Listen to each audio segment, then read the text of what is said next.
Greetings to the entire world. In our previous introduction that we had last week, I was talking about elaborating this knowledge into chapters.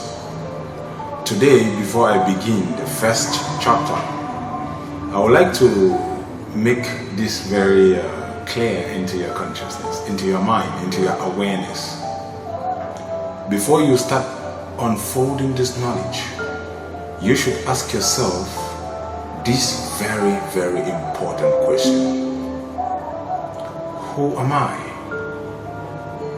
What do I want? It is from this question of who you are that the impossible, the most important knowledge in this whole universe begin to start unfolding its possibility into your awareness. Who are you really? I know very few people have asked themselves these questions. Some even die in their old age without ever asking these questions. What is the purpose of existence? What is the purpose of your life? Is it achieving goals? Is it becoming a great person? If you've become a great person which you've dreamed to always be, what difference have you made? What is the difference between the person who achieved all and the person who didn't? If death, as man will say, awaits him, what is the purpose of living? What is this thing we call life? When you ask this question of who you are beginning to understand the reality of that which is unseen. In the introduction, I talked about the physical, the non-physical, the subconscious and the conscious. Now, I'll be elaborating it gradually in this chapter. Who are you? I know for a second that you have taken. Sometimes people start by answering the question of who you are by calling your name. Now, listen up a bit. Let us face some facts. Who you are has nothing to do with your name. Who you are has nothing to do with your gender. Who you are, first, is not where you come from. It is not your country. It is not your family. Who you are goes beyond that. First, you are a spirit. Please don't get freaked out here now. I know a lot of people do not want to hear about spirits and do not understand things they can't define or see or touch or measure out.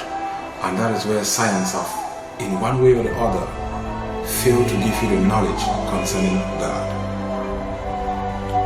Let's take a deep breath. Let's take it from the bottom.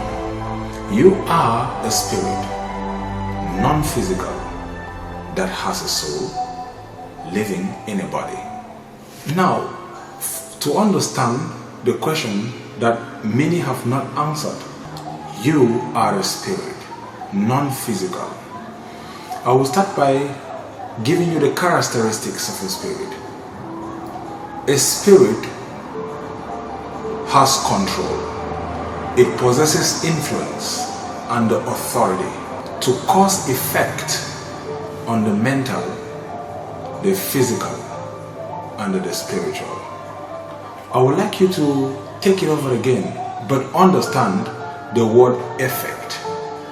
It is through this terminology that we have used as effect that gives birth to physicality. That is the genealogy of your soul. It began with the unfolding possibility, unseen, undetected.